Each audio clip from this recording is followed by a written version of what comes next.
छेली चराई घर को फेरुवा बेले जड़े महिला दुष्कर्म अभियोग जगतसिंहपुर जिला रघुनाथपुर थानांचल में चांचल्य महिला माड़ मारी लहुलुहाण कर अभियोग होती। गुरुतर अवस्था पीड़िता जनक बिल में पड़ा देखि ग्रामवासी और परिवार लोके उद्धार करते। पीड़िता स्वामी रघुनाथपुर थाना को जाई एतला देथिले। पुलिस मेडिकल पठाई चिकित्सा करने सहित घर को पठाई देथिला। हेले थानारू घर को फेरुवा बेले बाटरे असुस्थ होई पुणी चेताशून्य अवस्था पड़ जाइतिले महिला। ग्रामवासी महिला को मेडिकल नेबा सहित चिकित्सा कराइछन्ति। अभियोग पाइबा परे पुलिस तदंत आरंभ करिछि। हेले अभियुक्त को गिरफ्त करिबारे सक्षम होई नाही। दुष्कर्मकारी विरोध में दृढ़ कार्यानुष्ठान पई दाबी करा जाउछि।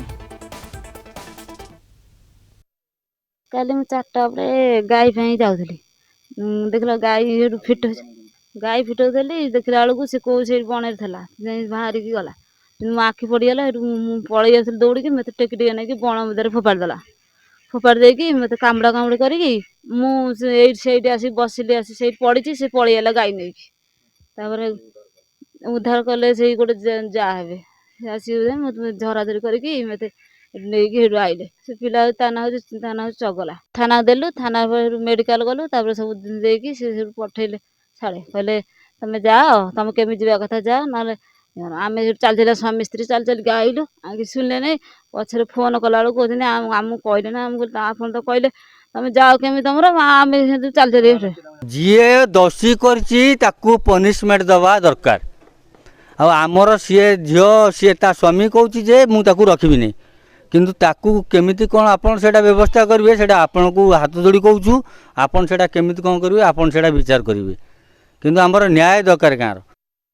शुभंकर जेना जगतसिंहपुर रिपोर्टर आम सहित जोड़ी होती। शुभंकर ये पूरा घटना जहाँ रही बर्तमान समय ग्रामवासी दाबी करुँच कार्यानुष्ठान अभियुक्त को गिरफ्त करा किंतु पुलिस एपर्यंत कहीं गिरफ्त करूना जितेबाला पीड़िता जनक ना नहीं कहते अभियुक्त किंतु से नहीं तदंत किसी जारी रहा कि जदि देखा ये निश्चित अभावन घटना एवं जड़े महिला जो जाइए छेरी गाई नहीं जाइए से नहीं आसुवा बेले काली संध्या बेले ये जो लोकटी दुष्कर्म करथिला आटाक करथिला से समय से उद्धार हो रघुनाथपुर मेडिकल जाइए थाना अभियोग करते काली ठार अभियोग होते एपर्यंत सुधा कौन पदक्षेप नि पुलिस पक्षर कौन पदक्षेप नि तेणु पीड़िता बर्तमान जहाँ अभियोग कर लोकर ना नौ लोक ए कम कर तेणु निश्चित भाव में ना अभियोग थाना एफआईआर दि जाती किंतु पुलिस पक्षर कौन कार्यानुष्ठान एपर्यंत नि ग्रामवासी मैंने दाबी कर गाँव इज्जतर कथा तेणु आज आम बो मान सहित है आम झील सहित है तेणु काली आम परिवार नहीं आम सब गाँव में रोचु तेणु निश्चित भाव में कठोर पदक्षेप नबार आवश्यकता रही तेणु जो मैंने दाबी कर पुलिस कहीं नीरव रही ये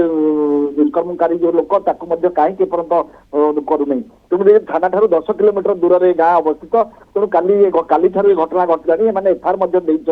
किंतु बर्तमान सुधा कौन तदंत ही ना पीड़िता को काली राति जो मेडिकल टेस्ट कले मेडिकल टेस्ट पर छाड़े घर को 10 किलोमीटर घर चली चली आसिले राति पुलिस किसी सहायता देला नहीं सुरक्षित भाव में घरे पहुंचेगा कथा कला नहीं तेणु निश्चित भाव में पुणी बाटर सेन्सलेस हो गले से पीड़िता सेन्सलेस हो गले पुणी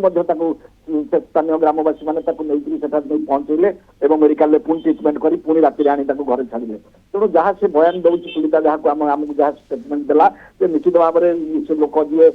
सहित कौन चिन्ह नहीं सहित गाँव लोक सी तार संपर्क ना कि हठात जाए आक्रमण कर बिल्कुल घटना जिते घटी पुलिस कार्य दक्षता प्रश्नवाची सृष्टि होती कहीं एपर्यंत पुलिस अभियुक्त को गिरफ्त करना एपर्यंत कौन तदंत आरंभ होना। धन्यवाद शुभंकर सूचना शुभंकर जेना जगतसिंहपुर रिपोर्टर आम सहित जोड़ी होते।